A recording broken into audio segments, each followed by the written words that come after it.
And if you think that they're confused, then you ought to see how confusing it is for legislatures.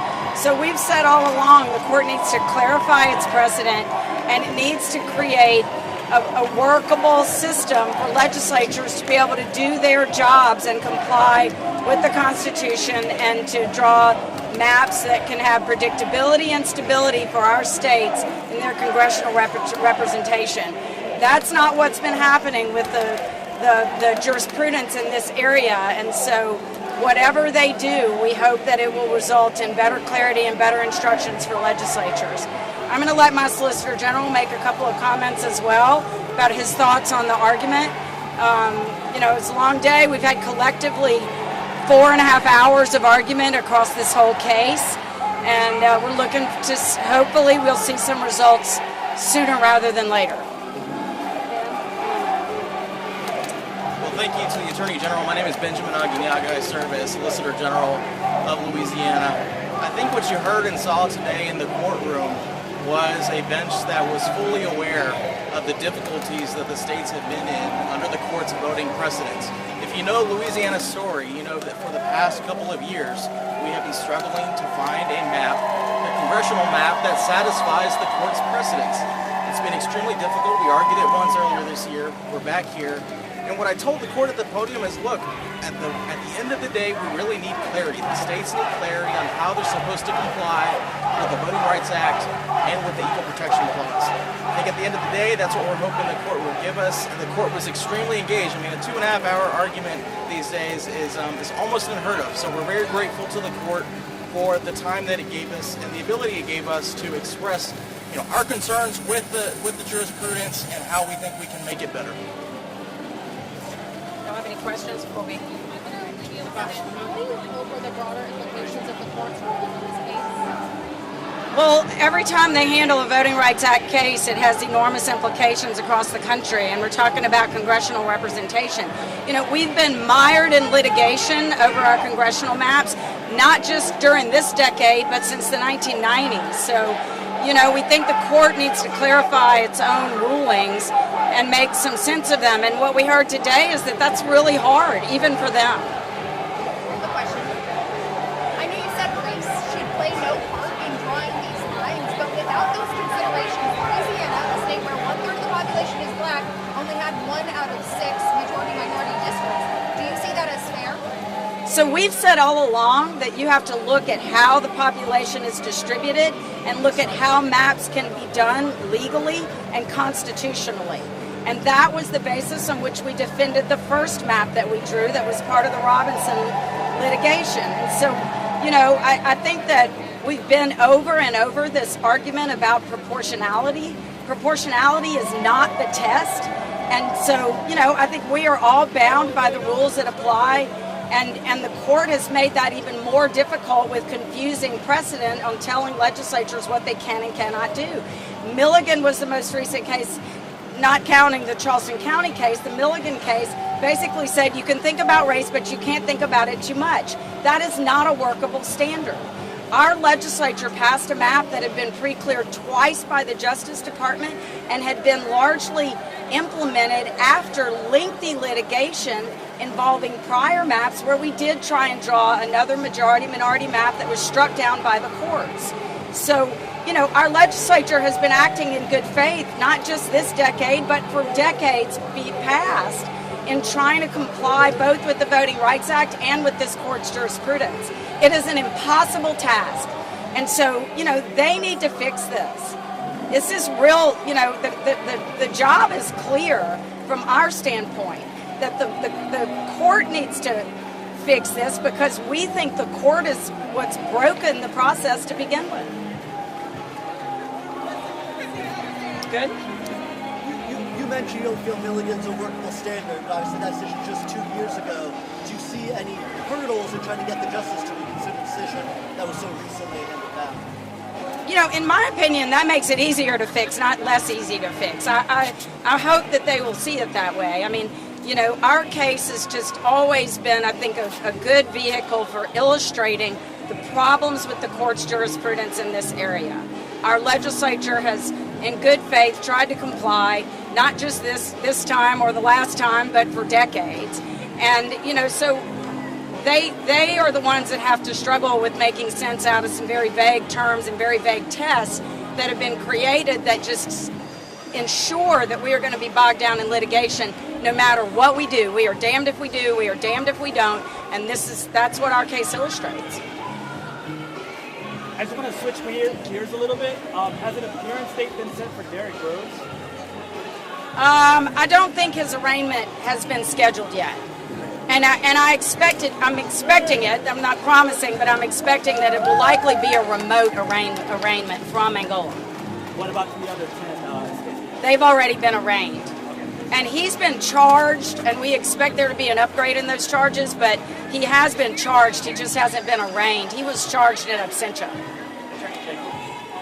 He arraigned today and pled not guilty in court over Zoom. Oh, he just said he was arraigned today and pled not guilty over Zoom at Angola. So it happened while we were in court. Yeah. Good? All right, thank y'all very much.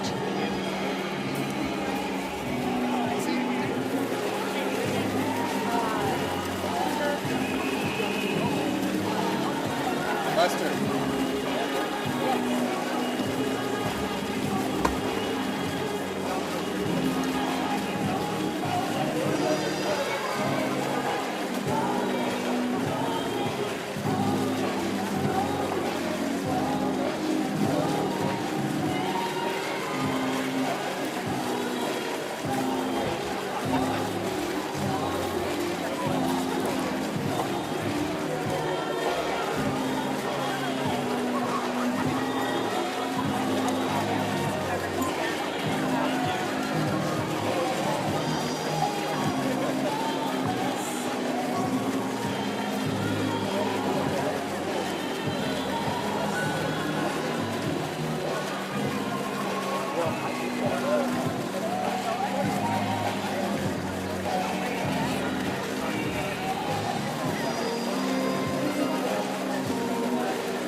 Janae, wait 10 seconds. Litigation.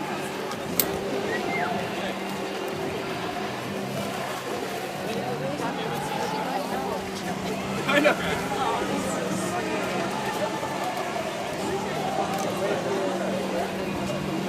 You gotta get Leah. Leah.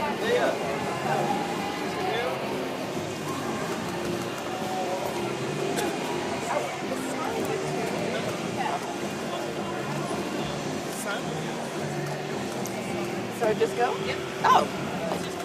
Good afternoon. I'm Janae Nelson, President and Director Counsel of the Legal Defense Fund. We're just leaving the court after arguing Louisiana versus Calais, where the court asked some very challenging questions about the future of Section 2. We feel confident that if the court relies on its precedent, if it continues to have a commitment to the 15th Amendment and to this project of multiracial democracy, that it will rule in our favor. There has been no change in conditions or the law since it decided Allen versus Milligan a mere 28 months ago, where the court reaffirmed the constitutionality of Section 2, where the court rejected many of the specious arguments that our opponents have asserted on this second argument of the case. And so we feel very confident that the law is absolutely on our side. I want to take a moment, though, to thank our plaintiffs who have continued this fight, this battle, not only for fair congressional maps in the state of Louisiana, but fair legislative maps, fair judicial maps. It takes the will and spirit and courage of everyday people and voters to put themselves on the line, to commit themselves to often a very long and protracted project of ensuring our democracy. And while we are fighting for the rights for black voters in Louisiana and across the country to have an equal opportunity to participate in our electoral process. That win is a win for democracy. It is a win for all Americans. It is a win for the rule of law.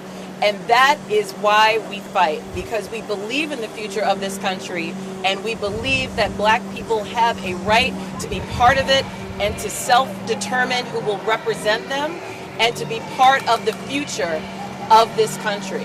And that is what Section 2 of the Voting Rights Act secures, and I'm happy to take your questions.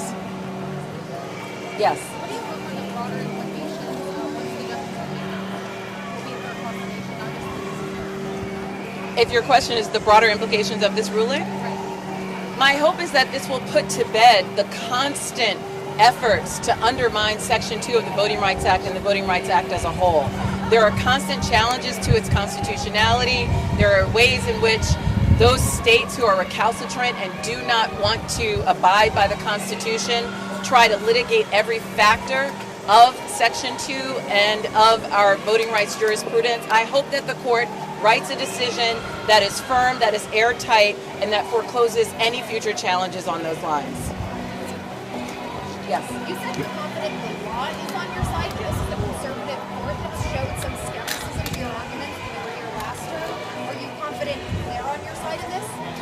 I know that the court issued an extraordinary decision in a case that we argued, Allen versus Milligan, and won, even when people made the very same argument that this court would not necessarily rule in our favor. We have every confidence that this court will do its job, will follow stare decisis, and understands the import of this case, particularly in this political context, where its legitimacy matters most. We'll take 2 more questions and then we're going to the press conference. Yes. I'm wondering if the Supreme Court strikes down voting rights act section, I wonder how it is playing out with the GOP's broader plan to draw districts in their advantage in Louisiana and other red states. How will this all factor into it? Well, we're a nonpartisan organization. We bring this case on behalf of voters regardless of who they vote for or what party they may or may not be affiliated with. What we care about is the right of every person to be able to vote without dilution, without discrimination, and that is our primary concern. We are not concerned with the objectives of political parties.